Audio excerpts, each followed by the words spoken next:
Eu queria pedir para você, fazendeiro, para você, comerciante, para o empresário, para você, dona de casa, para você que está assistindo esse vídeo, se você puder doar R$1.000, se você puder doar R$500, se você puder doar R$200, se você puder doar R$20, se você não puder doar, compartilhe esse vídeo para ajudar na divulgação do canal, porque o apóstolo não aguenta mais vir aqui pedir dinheiro para você, pedir para ajudar. E aí, eu sou Thiago Lima e no vídeo de hoje eu gostaria de falar sobre apóstolos. Será que ainda existem? Será que a Bíblia dá alguma base para que esses pastores atuais se intitulem apóstolos? Qual é a função e o chamado de um apóstolo? Quer saber essas respostas através da luz das Escrituras? Então pegue a sua Bíblia, se acomode e vamos lá.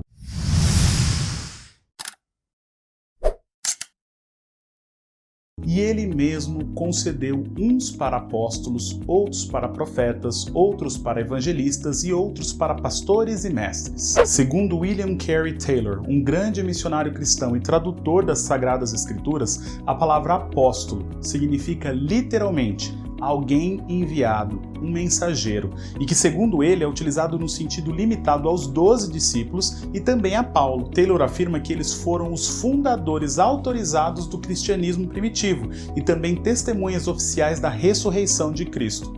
Taylor também atribui o significado de apóstolo aos missionários, como Barnabé, Lucas, Timóteo, enfim, até mesmo Jesus Cristo possui esse título de apóstolo. O primeiro ponto que eu gostaria de abordar nesse vídeo gira em torno das regras estipuladas pelos próprios apóstolos para escolherem um substituto para ocupar o lugar de Judas Iscariotes, que havia se enforcado.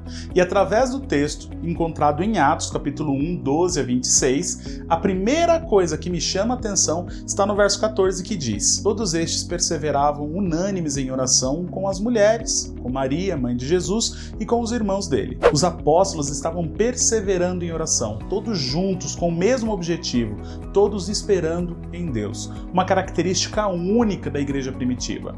Presume-se que aqui eles oravam pedindo o derramamento do Espírito Santo, prometido por Jesus por diversas vezes durante o seu ministério. Outro fato que também me chama bastante atenção nesse trecho é a transição que há entre o verso 14 e 15, demonstrando que até chegarem à conclusão de que precisavam de um substituto para Judas, eles oravam por alguns dias. É Pedro que toma a frente e começa o seu discurso citando Salmo 69, 25, atribuindo a Judas o cumprimento das Escrituras proferida por Davi, dizendo que este era o guia daqueles que prenderam Jesus. E em seguida cita Salmo 109, 8 para demonstrar a necessidade de escolherem outro apóstolo que tomará esse lugar entre os 12. Nos versos seguintes vemos duas características que se fazem necessárias para a escolha desse novo apóstolo. Primeiro, essa pessoa deveria ter andado com eles durante o ministério de Jesus, isto é, desde o seu batismo até a ascensão. Segundo, essa pessoa deveria ter sido uma das testemunhas oculares da ressurreição de Jesus Cristo. Ai, Thiago, que frescura, nada a ver isso. Foi no batismo de Jesus Cristo que Deus declarou que Jesus era o Cristo, o Messias prometido, que seria entregue em favor do mundo, e foi através da sua ressurreição que essa promessa foi cumprida por completo. Essa pessoa teria, durante os 3 anos de ministério de Jesus, ouvido seus ensinamentos, visto seus milagres, aprendido todas as coisas com o próprio Deus encarnado. Essa pessoa, que seria escolhida agora, deveria ensinar as verdades do Evangelho com a força e determinação de alguém que estava presente durante todos os acontecimentos da vida do nosso Senhor. Dentre os 2 candidatos, Deus escolheu Matias. E a oração dos apóstolos foi: Tu, Senhor, que conheces o coração de todos, revela-nos qual destes 2 tens escolhido para preencher a vaga nesse ministério e apostolado, do qual Judas se transviou, indo para o seu próprio lugar. Vemos em diversas ocasiões os apóstolos usando do fato de terem sido testemunhas oculares de tudo o que ocorreu. E nós somos testemunhas de tudo o que ele fez na terra dos judeus e em Jerusalém, ao qual também tiraram a vida, pendurando-o no madeiro.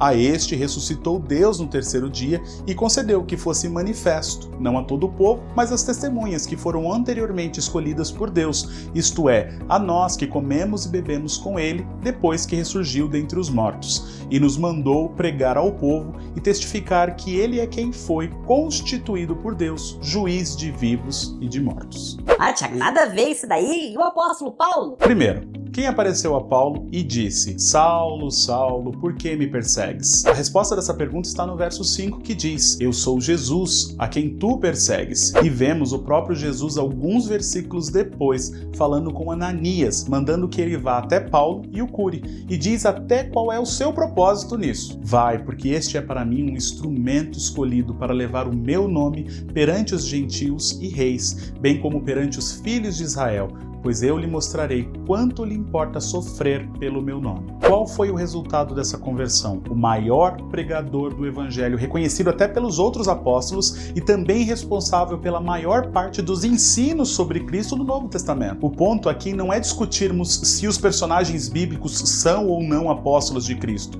pois esse fato temos a plena certeza de que sim, eles são assim reconhecidos, e vemos através das suas qualificações que é, segundo o apóstolo Paulo, assim já não sois estrangeiros e peregrinos, mas concidadãos dos santos, e sois da família de Deus, edificados sobre o fundamento dos apóstolos e profetas, sendo ele mesmo, Cristo Jesus, a pedra angular, no qual todo o edifício bem ajustado cresce para santuário dedicado ao Senhor, no qual também vós juntamente estáis sendo edificados para a habitação de Deus no Espírito. Ou seja, fundar a Igreja de Cristo. Eles foram as testemunhas fiéis que poderiam testificar da verdade e com isso nos transmitir os ensinos, contar as histórias e mostrar o caminho da verdade sobre Jesus Cristo. Gosto quando Paulo faz o seguinte questionamento: não sou eu porventura livre? Não sou eu apóstolo? Não vi Jesus, nosso Senhor? Acaso não sois fruto do meu trabalho no Senhor? Se não sou apóstolo para outrem, certamente o sou para vós outros, porque vós sois o selo do meu apostolado no Senhor. Paulo deixa bem claro com esse questionamento, esse ponto que venho falando desde o início desse vídeo. Ele estava lá, ele vivenciou tudo isso. Quem somos nós para dizer ao contrário? Ele também escreveu: Paulo, apóstolo, não da parte de homens, nem por intermédio de homem algum, mas por Jesus Cristo e por Deus Pai, que o ressuscitou dentre os mortos. Portanto, se você se intitula apóstolo de Cristo, ou se você segue alguém que gosta de ser chamado com esse título, tem algo muito sério para te dizer. Essa pessoa não tem nada, absolutamente nada, em comum com o que a Bíblia chama de apóstolo. Apóstolo foi, conforme estudamos até agora, levantado para fundar a Igreja de Jesus Cristo. E essa igreja já está fundada. Portanto, essa função já se encerrou. Tiago, mas Efésios 4, 11 a 12, 1 Coríntios 12, 27 a 31 fala dos dons do apóstolo e que nós devemos inclusive buscá-los. Sim, realmente havia o dom espiritual e vemos que dentre as pessoas que tinham esse dom se destacam Tiago, Barnabé, Andrônico e Júnias e Apolo. Eles eram os que carregavam a mensagem de Cristo como sendo enviados por Deus com autoridade. Até começamos esse estudo falando do significado do que era um apóstolo. A palavra apóstolo significa literalmente alguém enviado, um mensageiro. A minha pergunta, no entanto, é: os apóstolos de hoje se assemelham a esses personagens bíblicos? Será que você realmente acha que eles são parecidos? Eles pregavam a mesma mensagem? Será que alguma vez você leu que Paulo, ou Barnabé, ou Tiago, ou Apolo estavam fazendo campanha de cura ou de prosperidade por onde eles pregavam?